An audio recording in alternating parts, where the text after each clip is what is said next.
اس کے بعد میں کنکلوڈ کرنے کے لیے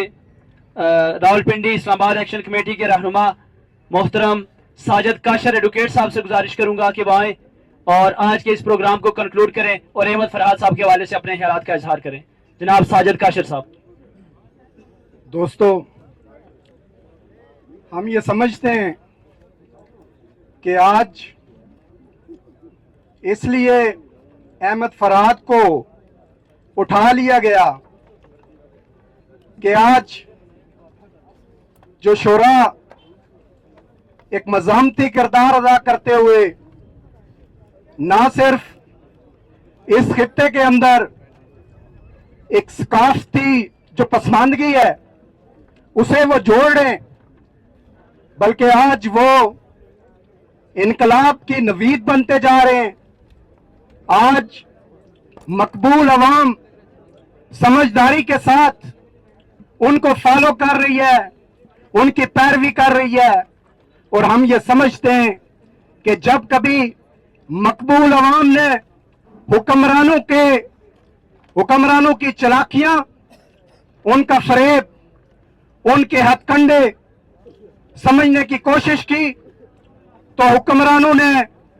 اپنا ریپریشن اور شدت کے ساتھ ان پہ لاگو کرنا شروع کیا، ان پہ زیادہ جبر کرنا شروع کیا. اور ہم یہ سمجھتے ہیں کہ آج اس جبر کے خلاف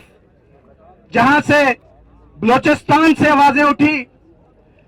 گلگت بلتستان سے آوازیں اٹھی، کشمیر سے آوازیں اٹھی، انہوں نے نہ صرف اپنی تحریکوں سے فتح حاصل کی بلکہ آج وہ پاکستان کی پوری عوام کو انہوں نے یہ پیغام دیا کہ ہمارا اجتماع ہماری طاقت ہے اور ہماری جیت ہے اور ہم جیت سکتے ہیں. اور ہم یہ سمجھتے ہیں کہ احمد فرحات وہ رول ادا کر رہے تھے، وہ کردار ادا کر رہے تھے جو بربریت کے خلاف تھا، جو ظلم و جبر کے خلاف تھا، اس لیے انہیں اٹھا لیا گیا ہے. لیکن ہمیں یہ نہیں بھولنا چاہیے کہ آج ہمیں ایک نئے طریقہ کار سے آگے بڑھنا پڑے گا.